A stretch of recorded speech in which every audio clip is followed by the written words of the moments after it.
Salam bagi sahabat semua dimanapun kita berada di saat ini. Pasti kita sebagai kaula muda, sebagai pemuda Kristen memiliki harapan, memiliki dambaan, mengharapkan masa depan yang terbaik dalam kehidupan kita. Oleh karena itu ada 3 kunci kesuksesan untuk kita meraih masa depan yang baik, menikmati kesuksesan di masa mendatang. Tentu kesuksesan setiap orang beragam. Kesuksesan dapat disejajarkan dengan mendapatkan apa yang kita harapkan, mendapatkan apa yang kita impikan melalui cita-cita dan sebagainya. Oleh karena itu sebagai kaula muda, sebagai pemuda Kristen, ada 3 kunci kesuksesan untuk menikmati masa depan yang baik untuk hari esok. Yang pertama, jangan mengandalkan diri sendiri. Firman Tuhan dalam kitab Amsal 3 ayat 5 dan 6 berkata, "Janganlah bersandar kepada pengertianmu sendiri. Akuilah dia dalam segala lakumu, maka ia akan meluruskan jalan." Segala yang kita harapkan, yang kita dambakan untuk kehidupan mendatang, kita harus melibatkan Tuhan dalam kehidupan ini. Kunci kesuksesan yang pertama ialah mengandalkan Tuhan. Sebab kita adalah orang-orang yang lemah, orang-orang yang penuh dengan keterbatasan. Kita tidak bisa mencapai apa yang kita harapkan, apa yang kita dambakan di masa mendatang tanpa mengandalkan Tuhan. Firman Tuhan berkata, "Akuilah dia supaya lurus jalan." Luar biasa kebenaran firman Tuhan berkata bagi kita semua bahwa di dalam Tuhan Dia akan meluruskan segala kehidupan kita agar kita bisa menikmati kesuksesan, menikmati masa depan yang terbaik di hadapan Tuhan. Oleh karena itu, teman-teman yang diberkati oleh Tuhan, teruslah membangun hubungan yang baik dengan Tuhan, entah dalam doa dan keseharian kita, sehingga kita memiliki hubungan yang akrab dengan Tuhan.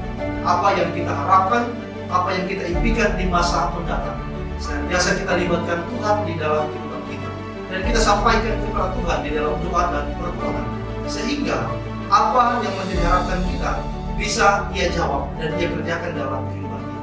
Dan apa yang kita harapkan, masa depan yang terbaik, kesuksesan boleh menjadi bagian dalam kehidupan kita sebagai kaula muda Kristen, umat kemuliaan Tuhan. Yang kedua ialah menjaga pergaulan. 1 Korintus 15 ayat 33 berkata, "Janganlah kamu sesat, pergaulan yang buruk merusak kebiasaan yang baik." Teman-teman yang diberkati oleh Tuhan kita Yesus Kristus, kesuksesan di masa mendatang biasanya dipengaruhi oleh 2 faktor. Faktor yang pertama ialah faktor internal. Itu menyangkut dengan kesiapan pribadi. Entah itu berbicara tentang pendidikan, tentang karisma, tentang skill dan sebagainya yang ada dalam pribadi kita. Faktor yang kedua ialah faktor eksternal, yaitu menyangkut di mana kita tinggal, dengan siapa kita bergaul. Itu menyangkut pada faktor eksternal.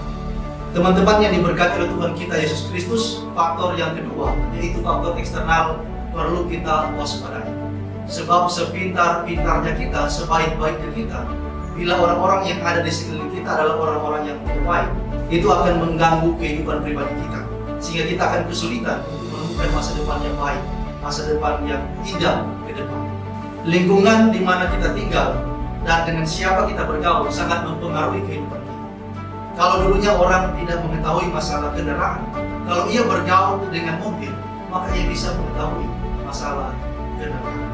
Oleh karena itu teman-teman yang diberkati oleh Tuhan kita Yesus Kristus, sebisa mungkin lingkungan yang kita tinggal, lingkungan yang kita bergaul setiap hari, itu adalah lingkungan yang memberi energi positif dalam kehidupan kita, atau hal-hal yang baik, hal-hal yang membawa kita kepada kebaikan yang lebih baik daripada hari kemarin.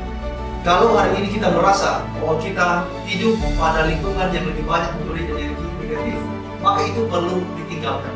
Firman Tuhan berkata dalam Amsal 18 ayat 24, "Ada teman yang mendatangkan kecelakaan, tetapi ada juga sahabat yang lebih karib daripada seorang saudara." Artinya teman-teman yang diberkati oleh Tuhan, bergaulah dengan orang-orang yang baik, orang-orang yang bisa menghentar kita, mendorong kita kepada hal-hal yang baik. Kalau ada orang-orang atau di sekitar kita yang lebih banyak membawa kita kepada hal-hal yang tidak baik, maka kita perlu meninggalkan mereka.